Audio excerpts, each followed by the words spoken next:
जय श्री श्याम दोस्तों, आस्तिक कहानियों में आपका स्वागत है।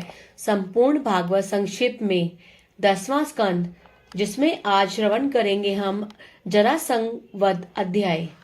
बोलो श्री कृष्ण भगवान की जय। सुखदेव जी ने कहा, हे परीक्षित, एक बार भगवान कृष्ण से युधिष्ठिर ने कहा, हे कृष्ण, मैं राजसूय यज्ञ करना चाहता हूँ। इस पर भगवान बोले, राजन, आपका यह विचार उत्तम है, किंतु जरासंध पर विजय प्राप्त किए बिना यह कार्य नहीं हो सकता। अतः वे भीम और अर्जुन को साथ लेकर ब्राह्मण वेश में जरासंध के पास उसका वध करवाने हेतु पहुंचे। भगवान जरासंध के आगे बोले, हे महाराजा, आपका कल्याण हो। हम लोग बहुत दूर से आए हैं, अतः जो दान में मांगे वह मिल जाए तो आपकी बड़ी कृपा होगी। जरासंध बोला, हे ब्राह्मणों, यदि तुम प्रेम पूर्वक मेरा सिर भी मांग लोगे तो मैं इनकार नहीं करूंगा। अतः आपकी जो इच्छा हो हमसे दिल खोलकर मांगो। भगवान बोले, राजन, आप हमसे युद्ध करें, हम ब्राह्मण नहीं क्षत्रिय हैं। ये दोनों भीम और अर्जुन हैं और मैं आपका पुराना शत्रु कृष्ण। क्रूर हंसी में जरासंध से बोला, अरे मूर्खों, अगर मरने की इच्छा हो तो पहले ही बोलना था, परंतु हमसे कौन कुश्ती लड़ेगा। तुम तो मेरे डर से मथुरा छोड़कर यादवों के साथ किसी पहाड़ की गुफा में रहते हो, और यह अर्जुन तो मुझसे छोटा है, अतः बच्चों को क्या मारना। हाँ, भीम मेरे साथ लड़ सकता है। राजन, फिर दोनों में कुश्ती शुरू हो गई। 27 दिन तक यह कुश्ती युद्ध होता रहा, किंतु दोनों में से कोई हार न रहा था। तो रात्रि विश्राम समय दोनों मित्र भाव से रहते थे। एक दिन भीमसेन श्री कृष्ण से बोले, हे माधव, जरासंध को जीतना मेरे लिए मुश्किल है। तब श्री कृष्ण ने कहा, हे भीम, जरासंध 2 भागों में होकर जन्मा है और उन दोनों भागों को जरा और राक्षस ने मिला दिया है, और इस कारण यह 2 खंड होने से ही मरेगा। आज तुम इसे दोनों पैर पकड़कर चीर डालना। प्रातःकाल जब युद्ध होने लगा तो भीम ने उसे तिनके की तरह चीर दिया, जिससे वो भयानक चित्कार के साथ मृत्यु लोक को प्राप्त हुआ। राजन, जरासंध ने 20,800 राजाओं को बंदी बनाकर रखा हुआ था, जिसे भगवान ने मुक्त कर दिया। सभी ने भगवान की स्तुति की। तत्पश्चात सभी राजाओं को आदर पूर्वक विदा कर तीनों इंद्रप्रस्थ लौट आए। बोलो श्री कृष्ण भगवान की जय। शिशुपाल वध एवं दुर्योधन का अपमान। श्री सुखदेव जी ने कहा, हे राजन, जरासंध वध के पश्चात युधिष्ठिर द्वारा इंद्रप्रस्थ में विशाल राजसूय यज्ञ की तैयारी होने लगी, जिस यज्ञ में अनेकों ऋषि महर्षि, अनंत ब्राह्मण और समस्त देवगण पधारे।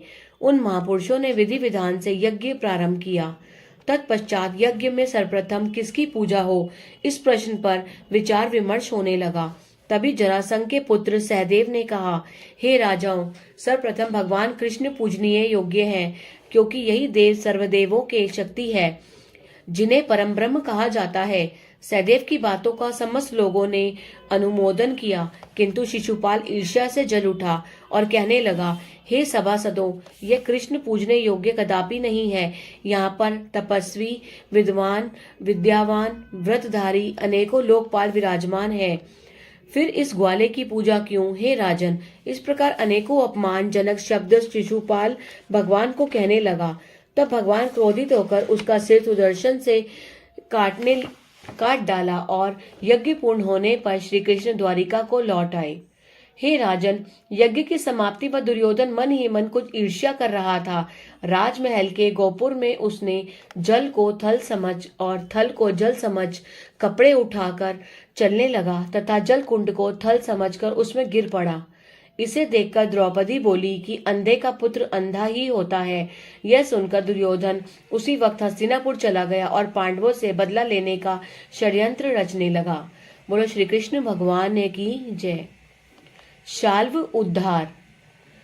श्री सुखदेव जी परीक्षित से पूछे, हे मुनिवर, शिशुपाल का मित्र शाल्व का वध श्री कृष्ण द्वारा क्यों किया गया था, इस संबंध में ज्ञान हासिल कराने की कृपा करें।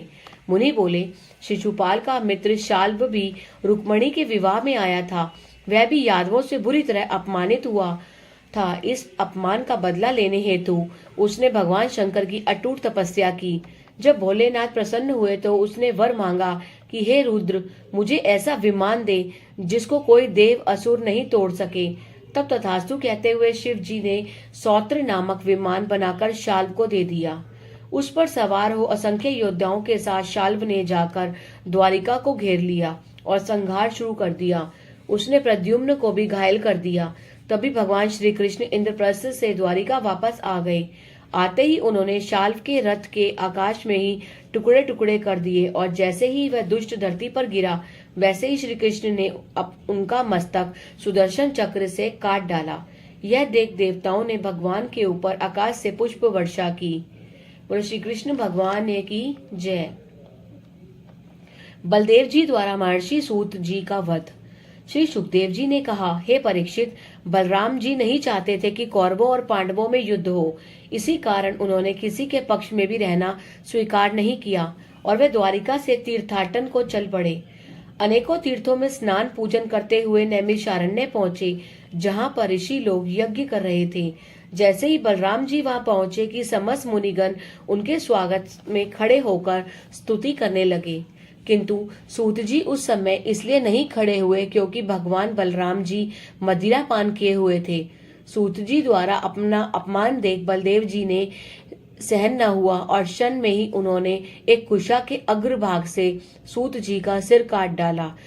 तब तो वहां हाहाकार होने लगा, जिससे बलदेव जी को चेतना आ गई और वे अपने हाथों ब्रह्म हत्या हो जाने पर पश्चाताप करने लगे। इस ब्रह्म हत्या से मुक्ति पाने हेतु बलराम जी ने 1 वर्ष तक तीर्थों में भ्रमण किया, तब कहीं जाकर वे इस पाप से मुक्त हो सके। बोलो श्री कृष्ण भगवान ने की जय। सुदामा नामक विप्र की कथा। परीक्षित ने पूछा, हे सुखदेव जी, सुना है कि सुदामा नामक एक गरीब ब्राह्मण भगवान श्री कृष्ण के परम मित्र थे, जिन पर भगवान ने सर्वस्व न्योछावर कर दिया था। इस संदर्भ में विस्तार से वर्णन करें तो आपकी बड़ी कृपा होगी। सुखदेव जी बोले, हे राजन, सुदामा गरीब ही नहीं बल्कि इतना निर्धन था कि उनके तन पर ना तो पूर्ण कपड़ा होता था और न कभी उनके पेट भरने जितना भोजन मिलता था। ऐसा उन्हें इसलिए भुगतना पड़ा कि वे गुरु आश्रम में गुरु की आज्ञा से वन में लकड़ी लेने को गए थे। उनके संग में भगवान श्री कृष्ण भी थे। वहीं पर सुदामा जी गुरु का दिया हुआ भुना हुआ चावल अकेले ही छिपकर खा गए, जिसे भगवान जान गए थे और सुदामा जी को वही शापवश इतना निर्धन होना पड़ा था। एक दिन भूखी प्यासी सुदामा जी की पत्नी बोली, हे नाथ, आपके मित्र श्री कृष्ण जी को द्वारिका के स्वामी हैं, आप उनके पास जाएं और उन्हीं से विनती कर कुछ बाल बच्चों के लिए मांग लावें, ताकि इन बच्चों का पालन हो सके, अन्यथा हम लोग सभी भूखे प्यासे मर जाएंगे। स्त्री के बार बार कहने पर सुदामा जी सोचने लगे, कृष्ण के पास जाकर कुछ मिले या न मिले, उनके दर्शन तो हो ही जाएंगे। अतः उन्होंने वहां जाने का निश्चय कर लिया और पत्नी से बोले, हे ब्राह्मणी, मित्र के घर खाली हाथ कैसे जाएं? उनकी संतानें भी तो हैं, कुछ खाने की वस्तु कहीं से मांगकर लाओ ना, वही भेंट लेकर चला जाऊंगा।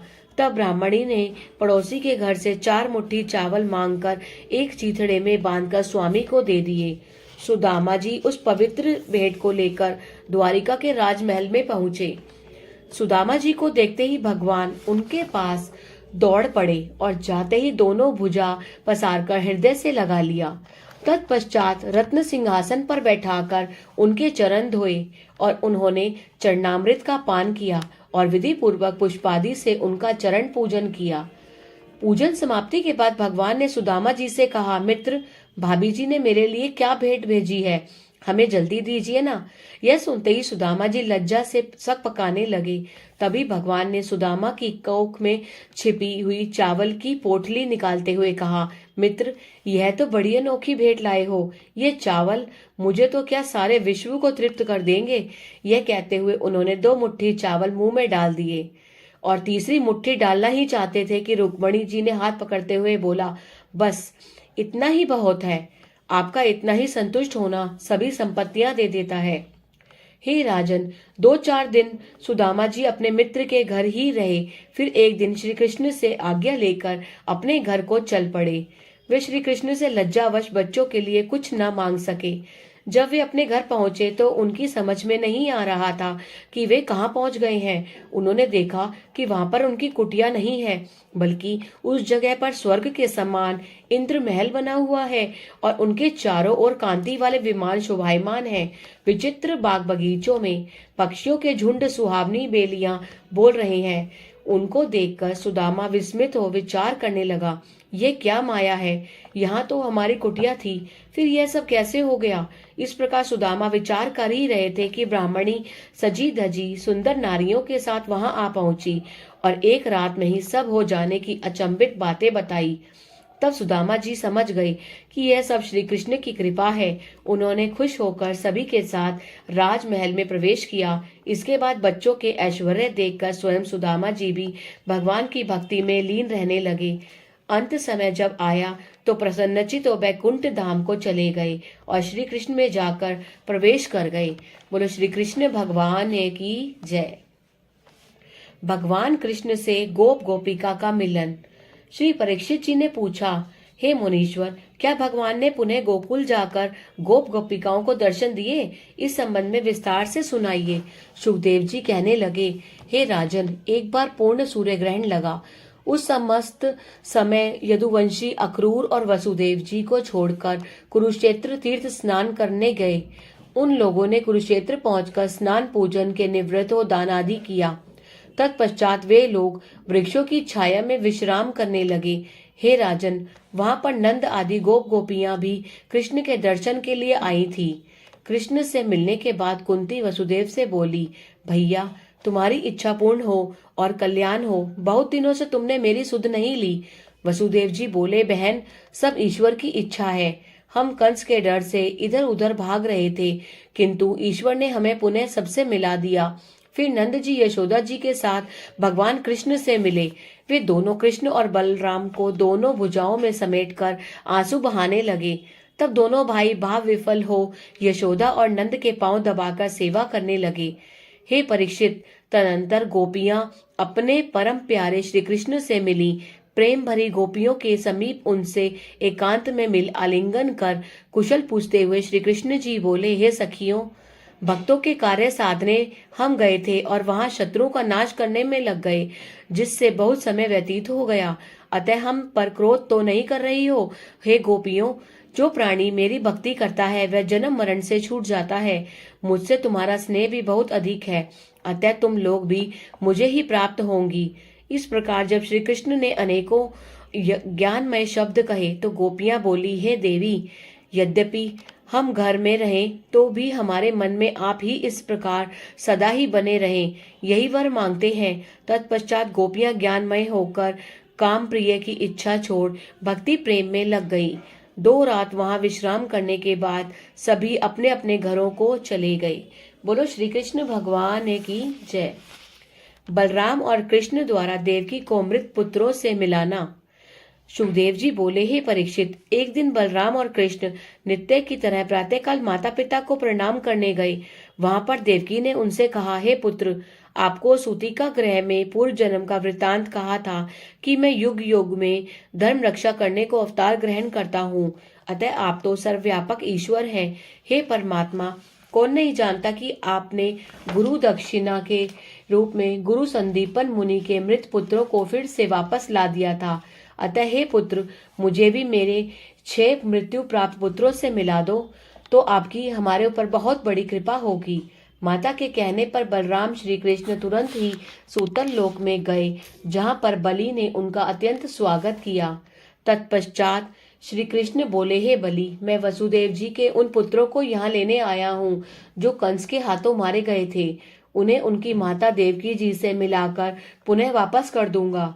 बलि ने उनकी आज्ञा मानते हुए उन सभी 6 लड़कों को उन्हें ले जाने का आदेश दे दिया। तत्पश्चात उन्हें साथ लेकर कृष्ण द्वारिका आए और उन्हें अपनी माता को समर्पित कर दिया। उनको देखते ही स्नेह के कारण देवकी के स्तनों में दूध टपकने लगा। तब उनको छाती से लगा बार बार अपना उनका माथा चूमने लगी। आनंदमयी देवकी ने उनको स्तनपान कराया। तत्पश्चात सभी बालकों ने माता की आत्मा को तृप्त कर पिता वसुदेव और माँ एवं बलराम कृष्ण को प्रणाम कर देवलोक को चले गए। बोलो श्री कृष्ण भगवान की जय। सुभद्रा का हरण। श्री परीक्षित ने पूछा, हे मुनिवर, हमारे दादाजी श्री अर्जुन का विवाह सुभद्रा जी से साथ कैसे हुआ था, यह मैं जानना चाहता हूँ। सुखदेव जी बोले, हे राजन, एक बार अर्जुन तीर्थ यात्रा के लिए प्रभास क्षेत्र गए थे।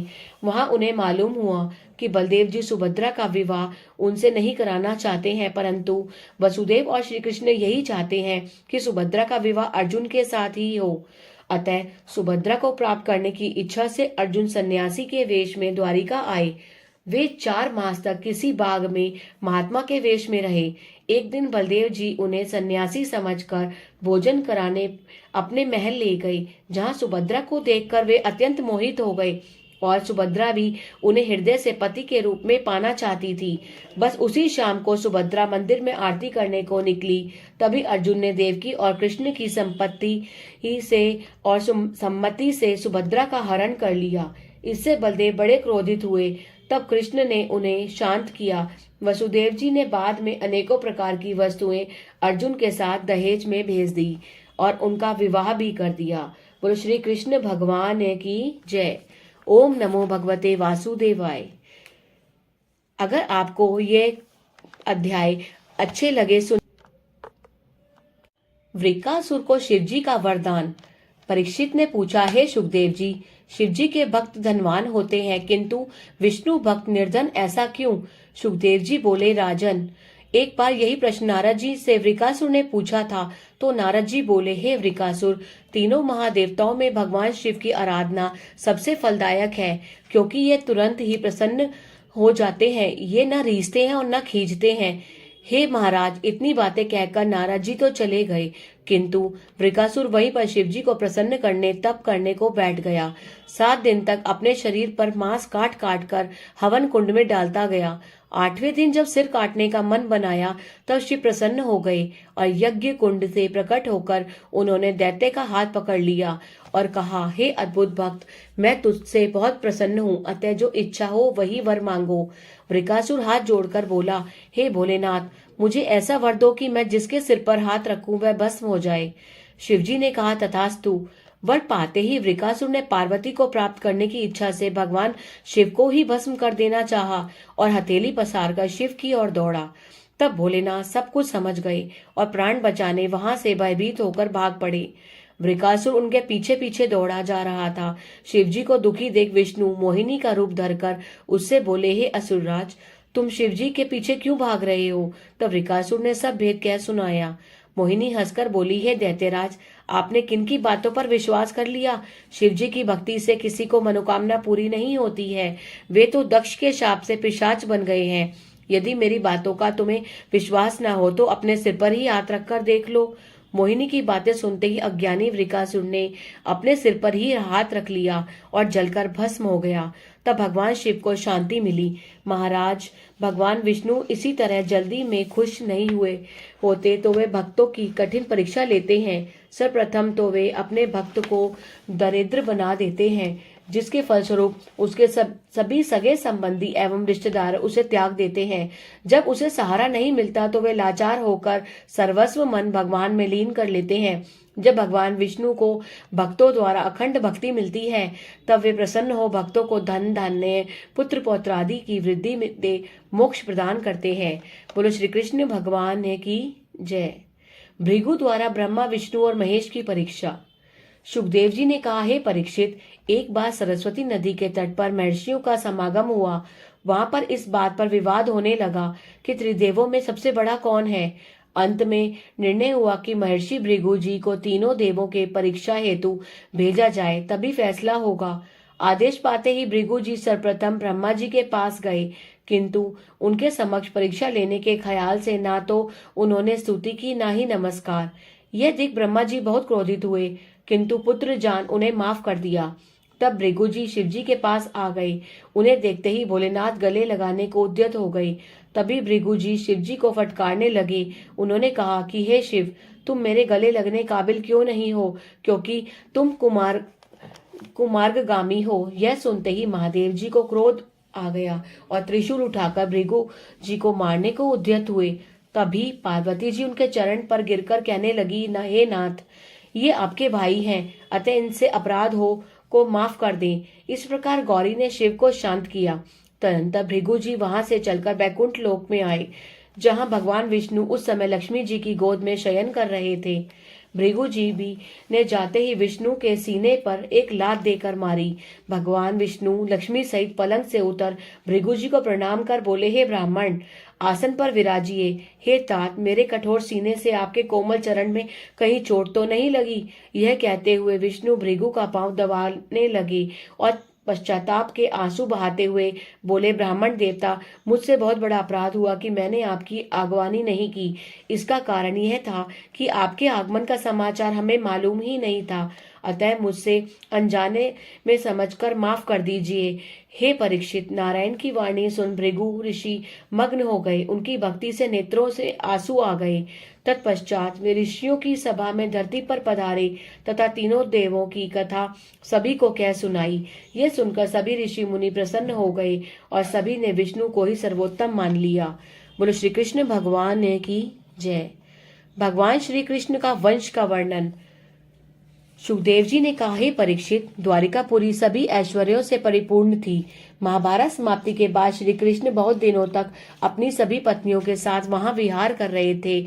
उनकी 16,108 रानियां थी, जो भगवान की क्रीड़ाओं आदि से मोहित होकर उन पर प्राणों को न्यौछावर करती रहीं। उन रानियों में से रुक्मिणी आदि 8 पटरानियां थी। श्री कृष्ण की सभी रानियों ने 10-10 पुत्र उत्पन्न किए। इन सबकी संख्या 1,61,080 हुई। उनमें से उनके 18 पुत्र पराक्रमी व उद्धार हुए, जिनका नाम इस प्रकार है, प्रद्युम्न, अनिरुद्ध, दीप्तमान, भानु, सांब, मधु, वृहद भानु, वृक, अरुण, पुष्कर, वेदबाहु, श्रुतदेव, सुनंदन, चित्रबाहु, विरूप, कवि और न्यग्रोभ। हे परीक्षित, इन 18 में से प्रद्युम्न श्री कृष्ण के ही समान बलवान और रूपवान थे। प्रद्युम्न ने रुक्म की पुत्री से विवाह किया, उससे अनिरुद्ध हुआ। अनिरुद्ध जी ने रुक्म की पोती रोचना को ब्याहा, उससे ब्रज का जन्म हुआ, जो मूसल लीला द्वारा संहार हुए यादवों में शेष रहा। यदुकुल में उत्पन्न पुरुषों की गणना 100 वर्षों में भी नहीं हो सकती। सुना जाता है कि यदु कुमारों को पढ़ाने के लिए 3,88,00,000 गुरु थे। यादवों के 100 कुल के स्वामी भगवान कृष्ण थे, अतः उनके वंशजों का वर्णन करना बहुत ही कठिन है। बोलो श्री कृष्ण भगवान की जय। ओम नमो भगवते वासुदेवाय। 10वां स्कंद संपूर्ण हुआ। अगर आपको यह अध्याय सुनने में अच्छे लगे और आपको आनंद आया तो कृपया करके इसे लाइक कीजिए और अधिक से अधिक शेयर कीजिए, जिससे अधिक से अधिक लोग इसका लाभ उठा सकें। बोलो जय श्री श्याम।